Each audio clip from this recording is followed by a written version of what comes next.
McManus going up top for Eddie Brown. What a catch! Eddie Brown! Touchdown Edmonton! 64 yards, McManus to Brown for a spectacular opening major score. You're watching ESPN Classic.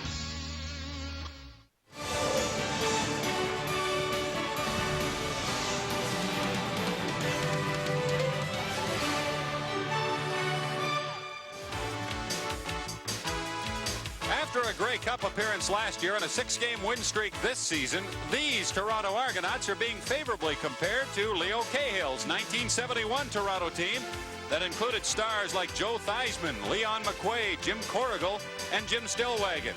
And the Grey Cup winning 1983 Argo team that featured Joe Barnes, Condridge Holloway, and Terry Greer, among others. The 1988 Argos have built their success on timely offensive production, a stingy defense that has a penchant for closing the door near its goal line and elsewhere on the field, and special team work that can only be described as superb. There can be no argument that as of this date, the Argos are the best team in the CFL. And Toronto Argonaut head coach Bob Obilovich has said a number of times this season that this might be the best Toronto team he's ever had. Neil Lumsden, how good are these Toronto Argonauts? Well, they're a very good football team, and they've proved that in many aspects on the field. But I think a pretty good indication, Bob, is they can get into a tight football game, not play exceptionally well, and still pull it out of the bag. And they've done that twice this year. And a lot of people use that as a sign of a good football team and one that can get an awful lot better.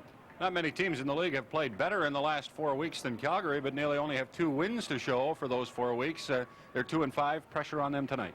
The pressure and the addition of frustration because of the way they lost. Larry Caharet said they should have won, or they could have won both those football games, and they didn't. That's where the frustration comes from, and of course they're hungry for a win. Well, in their last game last week, J.T. Hay missed a 45-yard field goal in the last play of the game, or they would have won. He's under the gun tonight. They thought about making a change, but he will be the Stampeders' place kicker tonight. Back pain. Is it ruining your sleep? Does it hurt to bend over? Are you trapped in an endless cycle of dangerous pain pills? Is chronic back pain ruining your life? Well, finally, there's an answer. Introducing Back to Life, the 12-minute back pain solution that's changing the way America treats back pain. The secret to Back to Life's extraordinary results is a breakthrough technique called continuous passive motion. Simply lay back in complete comfort and let the Back to Life gradually and gently ease your tight muscles, making them flexible and supple. As your muscles relax, the continuous passive motion opens up compressed vertebrae and releases pressure on sensitive nerve endings. The cartilage becomes flexible again and movement becomes easier. The pain simply melts away. So now you can comfortably sit, sleep, walk, lift, enjoy your favorite activities, and finally get your life back. To have years of pain basically ease away was absolutely incredible. I would go to a mall for an hour and I'd say, hey, I got to get to the car. My back's killing me. Now I walk at the mall for exercise. All I know is that it works. For 20 years, my back has hurt, and I've accepted it. And then I was introduced to Back to Life, and now all of a sudden it just doesn't hurt. Pain's gone. Hundreds of thousands of back pain sufferers are now enjoying life virtually pain-free. And now you can try this amazing machine for the low 30-day trial price of only $14.95. That's right, you have 30 days to prove to yourself that the Back to Life will relieve your back pain, no matter how severe or how long you've suffered. So what are you possibly waiting for? Call the number on your screen right now. Ask for priority processing, or for faster service, visit our website at trybacktolife.com. Call 1-800-340-0585 or visit us online at trybacktolife.com. The OV Skyship gives us a picturesque view of Exhibition Stadium in Toronto as the Argonauts and Calgary Stampeders get set to meet for the first time this season. Larry Kuharich very simply stated today, Neil, we need to win. And Larry Caharet wasn't his bubbly self this morning. Looked like he had an awful lot in his mind, whereas Bob Obilovich had to face some other problems as he got into the dressing room today just a couple hours before the game. Argos were forced to make a last-minute lineup change, and we'll tell you about that in just a minute. Hank Alisic hits the ball, and we're underway at Exhibition Stadium. Hopkins with a kickoff at the 20, and he's out to the 40-yard line. That's Sean Faulkner, not Hopkins, running it back for the Calgary Stampeders. Neil, the lineup change that the Argos were forced into. Well, Carl Brazeley, who usually starts on the right corner, will be replaced by Terry Noble. And a strange thing happened to Brazeley last week in Regina. After the game, he put some ice on an injury on his right leg. The ice was left on too long, affected a nerve, and really bothered the foot, and the foot started to droop and drop, and it still isn't back to normal. They thought he would be able to play, but found out just before game time that there was no way, so they made the last-minute change. Rick Warman on first down. Hands off to John Williams, and he doesn't find much room off the left side. He did find Gerald Bayless, the Argonaut nose tackle, who stopped the advancement to perhaps a yard. It is a lovely night in Toronto, as you can see by those conditions. 21 degrees Celsius and no threat of rain. And the Stampeders with second down and a long 8 from there, 42. Warman, lots of time, throws in. It's nearly picked off by Willie Pless, and should have been. I don't think Pless would give us any argument on that. Well, Pless, you can see wearing the gloves, has a sticky surface on the palms, but not quite sticky enough. And this is what a lot of teams try to do, is drop that ball behind the linebackers. See Landry right in the middle. But they have such great quickness, both side to side, moving up, but also getting back and responding when the ball's thrown. You know, on a play like that, Neil, I often say the quarterback didn't see the linebacker. Do you think that's what happened that time? No, I think he saw him, but I believe he thought he could get the ball over his head. Okay, the kick by Harper, not a real good one, but Pernell Moore is not able to return it at the Toronto 38-yard line. He's stopped in his tracks. A 31-yard punt by Harper, who has averaged almost 43 yards on the season. Gilbert Renfro admitted yesterday at the press conference, talking with him, that he's not quite happy in his performance, knows he can do better, finds himself forcing the ball a little bit more this year than he has in the past. I think it's just a matter of settling down, getting into the game early, and he thinks a big play early, especially a passing play, would make a difference. That would boost the confidence. Renfro's thrown 10 interceptions. This year he threw only 4 all of last year. Gil Fennerty sweeping around the left side, and he'll have a gain of 11 yards and an Argo first down in their first offensive play of the game. One of the ways they wanted to take some of the pressure off Renfro, was to get the ball to Fennerty early. Really put the defense back in the heels. Just simply a sweep to the left side. Good lead block by Hudson.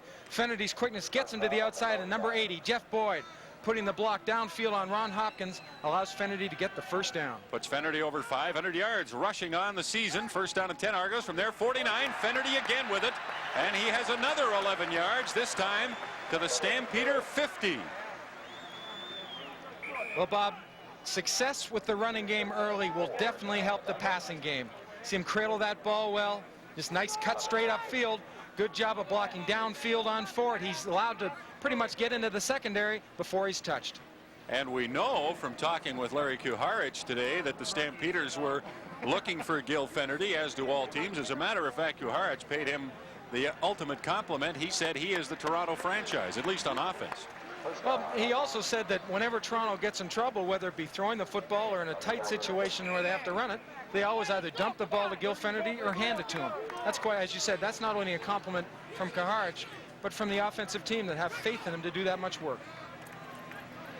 And it is a Toronto first down after the measurement. They're at the Calgary 50. We're just underway at Exhibition Stadium. There's no score. And Fennerty for the third straight time carrying the ball. This time he's held to a gain of about 4 yards. Ken Ford has made a big impact on this Calgary team. You see right here, he gets a quick jump on the football before when the ball comes up. Makes it very difficult for an offensive lineman with that quickness to get in front of him, shield him off. Well, Kuharich calls the acquisition of Ford the major move that they made after that 0-3 start to improve their defense.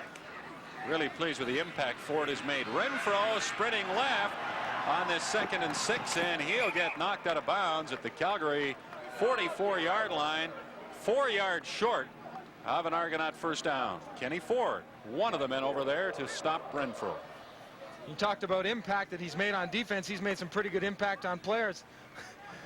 If Renfro doesn't get down a hair at this time he did, Ford could have knocked him into the first row of the bleachers.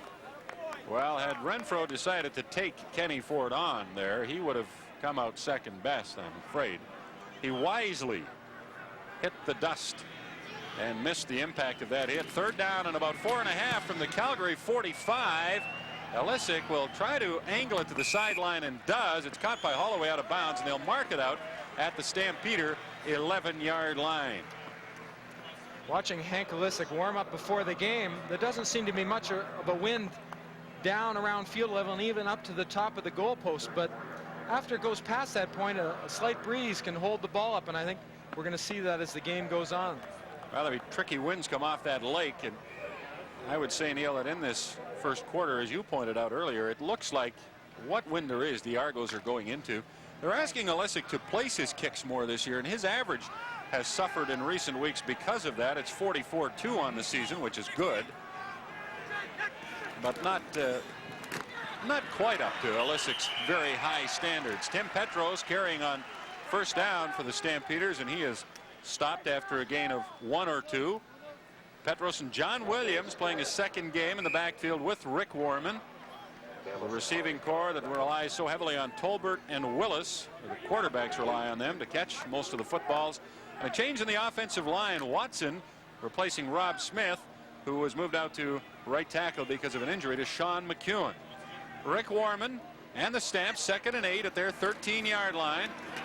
Warman over the middle for Tolbert, complete up at the 42-yard line. Excellent throw and catch by Emmanuel Tolbert and Rick Warman. Great execution, not only in the catch and the throw, but see the deal up front. Bayless comes around. Number 61, Tom Spolatini, pulls from his guard position, picks Bayless up to give Warman the time to throw the ball. Well, the Stampeder offensive line didn't feel that they did as good a job against Winnipeg as they need to do to give Rick Warman the time he needs to make things happen. They did that time. A 28-yard gain to Tolbert. 1st and 10 Stamps at their 41. This is Holloway carrying the ball from his receiver position. Has the great speed, gets around the corner. Knocked out by Reggie Pleasant at the Argo 53. A gain of 15 yards for Derek Holloway. The Toronto Argonaut defensive unit, Nolan Harper playing so well that the Argos were able to trade Dan Sellers to Ottawa for Paul Nastasiuk. The linebacking core with Landry playing hurt in the middle. And the secondary, Terry Noble, a last-minute replacement for Carl Brazeley on the corner. Stampeders in a scoreless opening quarter. We're 5.5 minutes into the game. 1st and 10 at the Argo 53. Warman to John Williams, and he battles for 4 yards across the Argo 50 to the 49, maybe the 48. Asking Kaharich how Williams did in his first outing as a starter, he said he did an awful lot of his running on his own and was quite impressed and feels quite secure that as Williams gets more comfortable with his offensive line and vice versa, he will be a big plus for that offense. Williams, a 27-year-old who spent 3 years in the USFL. One of those years he played under Larry Kaharich. 2nd down and 5. Warman, quick pass intended for Toner, I believe, but he got held up and did not get to the football. Well read by Warman. See Larry Kaharich complaining a little bit that Marshall Toner was pushed off and interfered with as the ball was thrown downfield. Glenn Harper, a 42.7-yard average on the season. That is 4th best in the CFL. Will kick on 3rd down and 5 from the Argo 47. And like Elisic, he'll try to get it out of bounds and will at the Argo 18-yard line. There's no score with 8.5 minutes left in the opening quarter. You want to protect your teeth as much as possible. If you're using the leading sensitivity toothpaste, you're not getting protection against tartar, plaque, and gingivitis. With Crest Pro Health toothpastes, you get all these benefits in one toothpaste. Only Crest Pro Health toothpastes protect against sensitivity in all these areas dentists check most. And with Crest Pro Health Sensitive Shield, you get a smoother formula. New Crest Pro Health Sensitive Shield. And here's the weather. New York, sunshine. Tokyo, sunshine. It is 1 a.m. in Tokyo, Bernard. Details, minor details. The next Lotto Max jackpot is $50 million, plus additional prizes of $1 million. That's right. This Friday's Lotto Max jackpot is $50 million, plus Max Millions. 26 additional prizes of $1 million. Volkswagen won more awards this year than ever before. 17 and counting for our Autobahn-ready performance and our German-engineered safety. Of course, winning awards isn't new for us. But winning this many is.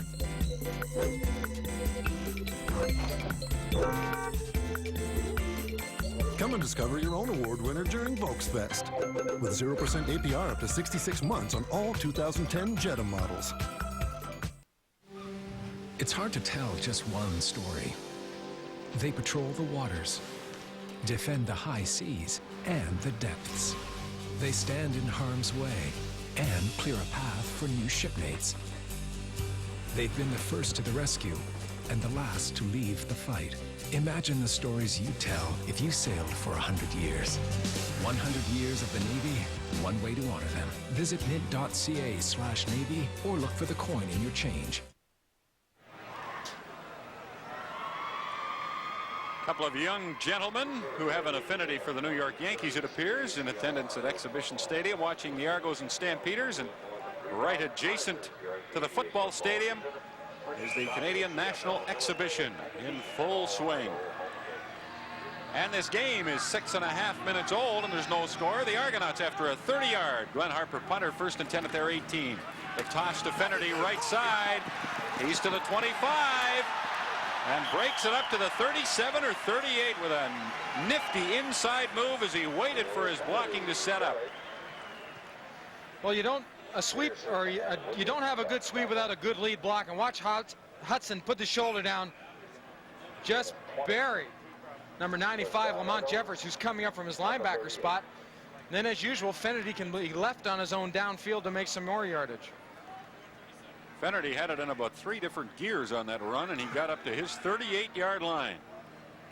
Renfro will drop straight into the pocket on 1st down. Will throw. Darrell Smith can't hang on. The ball high. He was hit by Derek Taylor a second after it arrived. Well, Gilbert Renfro has not taken off and run with the football as much this year, Neil, as he would have last year, as he did last year. And a lot of people think it's because the knee surgery he had in the off season, he's just not totally confident with the knee. I think it takes a while, and I think having the game so close together this year has hurt him too, because he doesn't get a better chance to recover.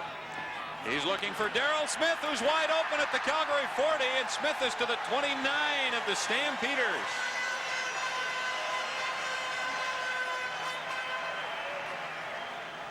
Well, just a great read and adjustment by Darrell Smith, and an outstanding throw by Gilbert Renfro. Watch him go down. He's got the position. Now he's going to break it out to the corner. And he just gets behind Taylor enough on that quick turn. Ends up getting a 43-yard gain. Good execution. Taylor lost him for a split second. Well, as soon as you get a defensive back in the position where you know that move's going to confuse him or make him turn his shoulders, you got him. And that's what Smith did. 43 yards, Neil, as you said, down to the Stampeder 29. This is Hudson carrying, and he's going to turn it outside and get 4 or 5 yards to the Stampeder 24-yard line. Lamont Jeffers ran him down.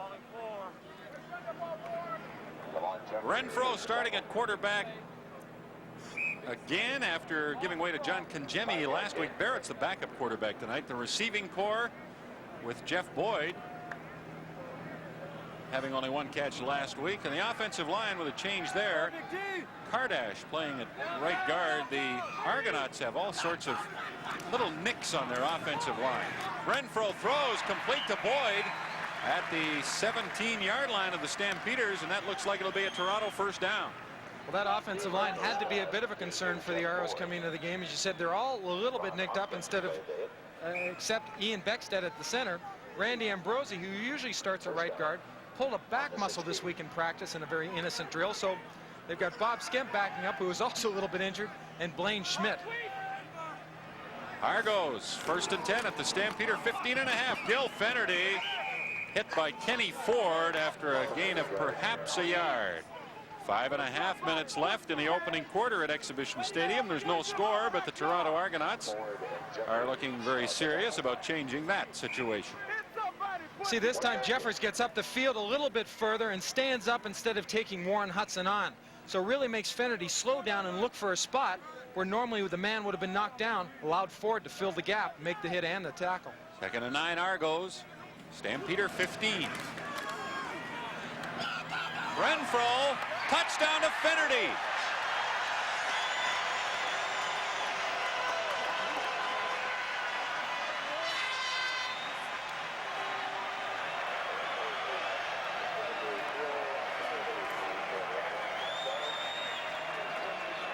Bob Obilovich has mentioned a couple weeks in a row now that he likes to try to isolate Fennerty on a linebacker.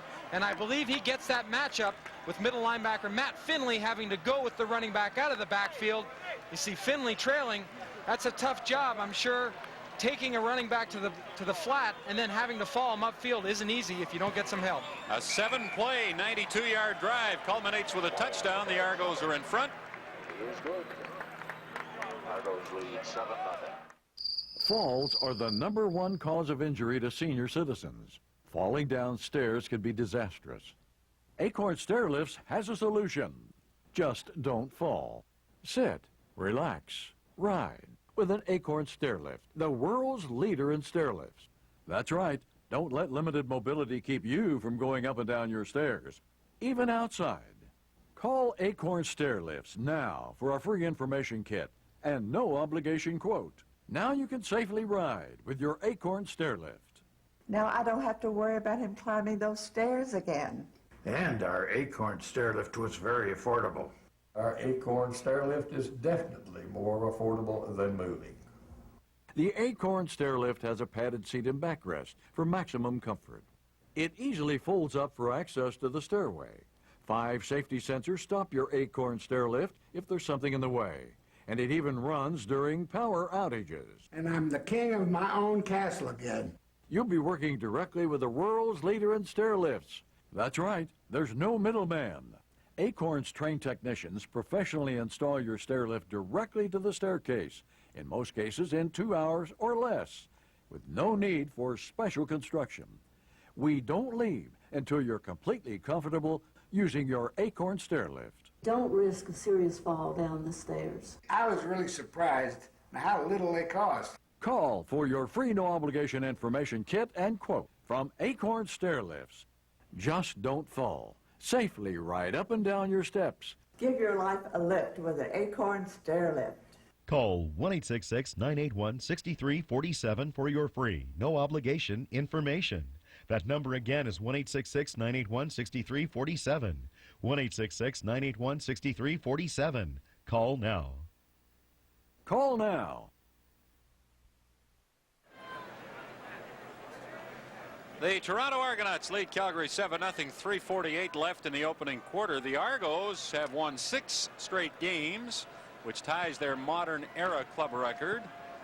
And they have won 8 straight home games, dating back to last year and this year, which also ties the club record, which was set back in 70-71. So they can break a couple of club records if they can win tonight. Here's a long bomb to Jeff Boyd. He has it. And Hopkins saves the touchdown at the 2-yard line.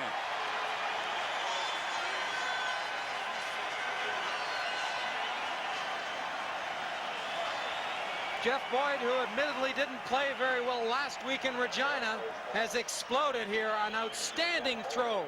Watch out, Jeff Boyd's hands don't come out till the ball gets there. Right now. Perfect pass, perfect catch. Not a bad pattern either. Terrific throw, but Boyd had 4 steps on Hopkins. He had him beaten cleanly. 1st and goal, Argos. Stampeder 2. Fennerty, touchdown.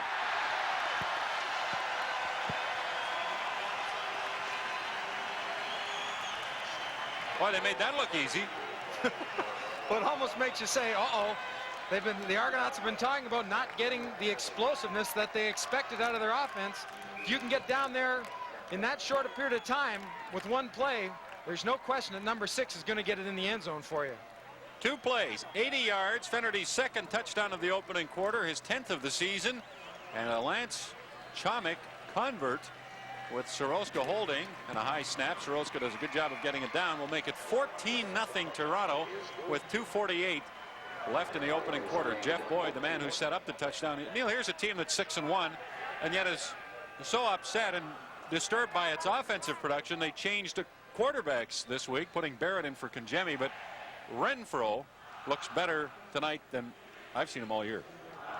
Well, Bob Obilovich said that he wanted to start the game by running the football. They did that, 4 consecutive running plays to that man right there, Gil Finnerty. Had some success with it, and I think that was the key. Because of that success, maybe that sets Renfro up a little bit